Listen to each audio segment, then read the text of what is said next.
back, everybody. Jaysin Static with another episode of the interview series. I am Jaysin Static. You, sir, are the fairy tale villain, Angelo Grimsley. And how long have you been in the industry, Angelo Grimsley? I'm very inclined to say just 3 years. 3 years? Okay, perfect. Are you ready for these questions? I know that you've seen a couple of these, so I know that you might be well versed in some of these questions, but I think I might have a trick up my sleeve. You think? Maybe. Okay. All right. Are you ready? Of course. All right. Which town, out of everywhere that you've ever worked, what is your favorite town to work in and why?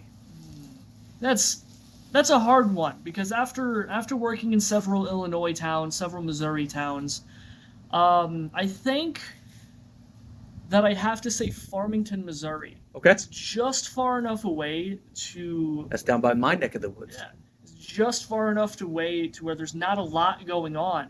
So when you get everyone in there's not a lot to do. So you get everyone in, everyone's having a great time, don't really have a lot of recreational stuff to do. Right. You get in their wrestling, and most of them, either like luchadors, yep, a lot of stuff like that, they get really into it. Right. And I will say, consolation prize is probably Granite City, Illinois. Okay. Probably. Now, why Granite City, Illinois? I think that just every crowd that I've experienced there is unique. Right. It's always different. I've never had a crowd in Granite be the exact same and treat wrestlers the exact same. Right. So and they're one of those types of crowds where they're just kind of like the same every single time that they get there, or every time you go there, or are they different? It's different. Okay. It's like where Farmington, you're always gonna have fun. The crowd's always gonna be electric because they don't get much wrestling down there. Yeah. And then you go to Granite City where there's a few places that you can go around in a 30-minute radius, but every crowd that you get there, it's gonna be some type different. Right. Could be 20 people, could be 200, but every single time you at least know you're gonna have fun. Right. Now, have you ever worked outside of Missouri or Illinois? Not yet. I've been in contact with a few companies of Arkansas. Okay. But without giving anything. Yeah. Yeah. Absolutely. I would love to, though. Yeah. Granted.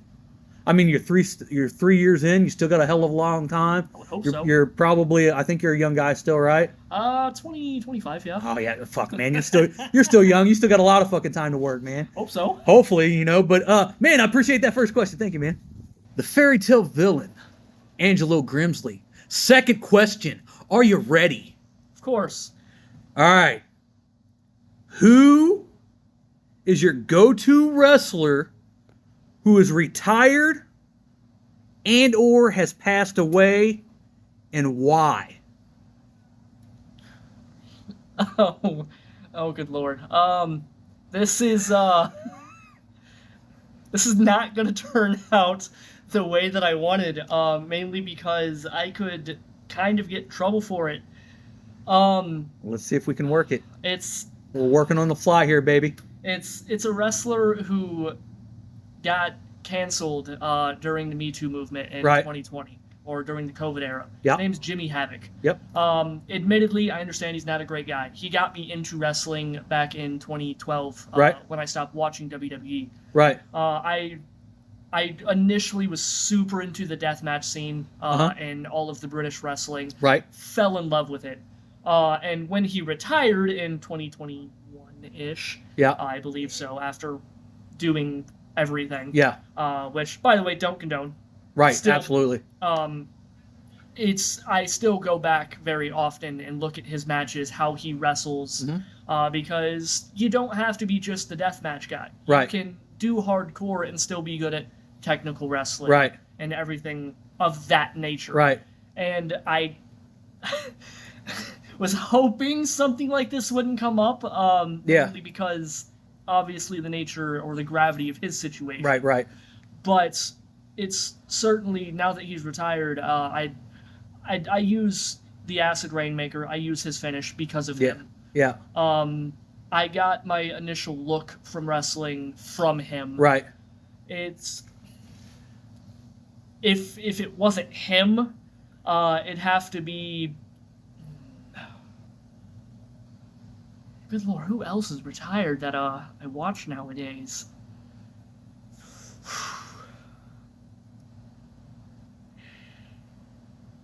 I think that's just I'll add to this. We'll compound this a little bit more. We'll make it a little bit more even drastic. Okay. One of my all-time favorite wrestlers was Chris Benoit.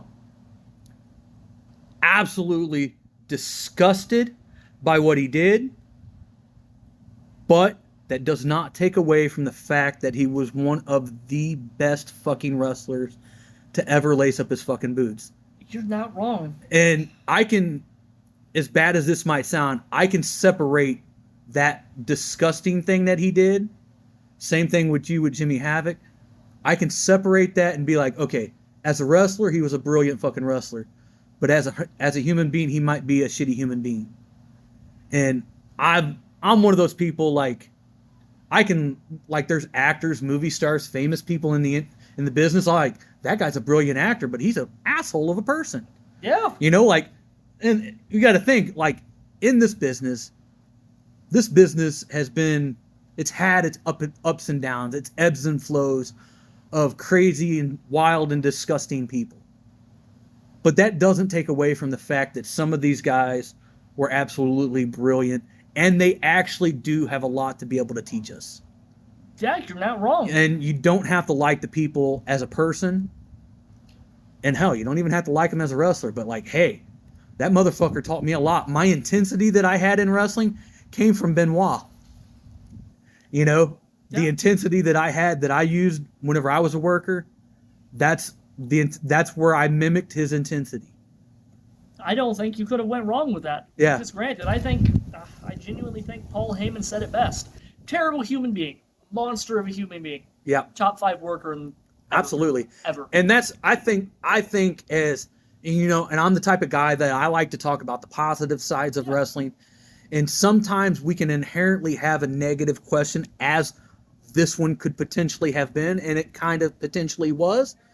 But I think if we as fans and wrestlers alike can separate the human being from the actual work, I think that could help us a lot, because there's a lot of guys in the old days that were horrible people.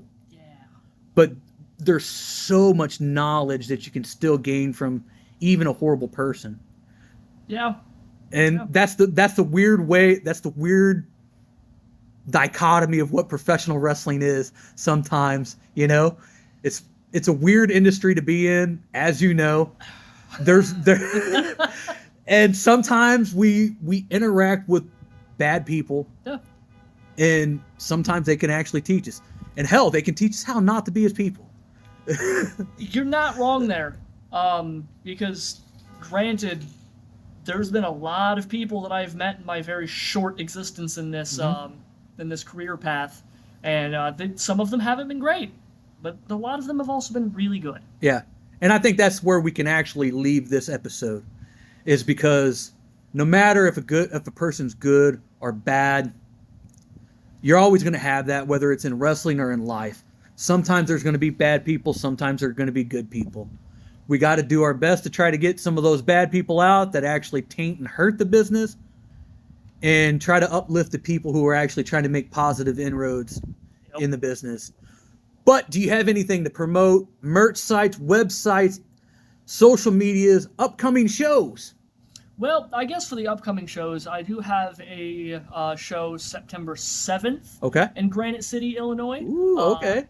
In Illinois Elite Wrestling, IEW, wonderful company, love them to death. Then I also have a 2-day event show for CHWA, John Holt Yo 10, celebrating 10 years of a CERT memorial of a brother that we lost along the way. Right. September 13th and 14th. Hopefully, everything goes off without hitch there.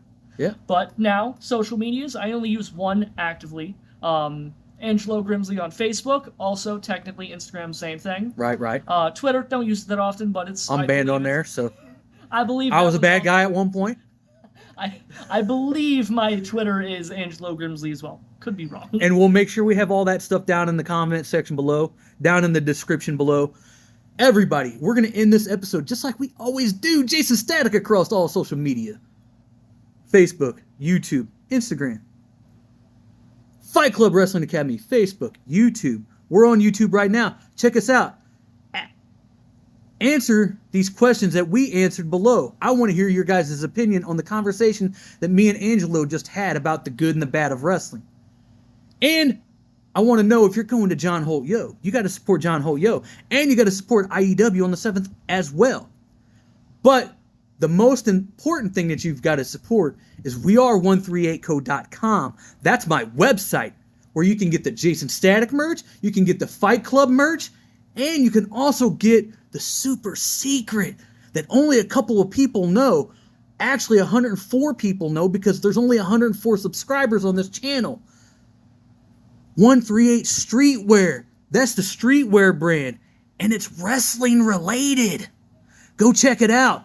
Welcome, everybody. Thank you, everybody. Peace out. Angelo, see you later, man. Of course. Perfect.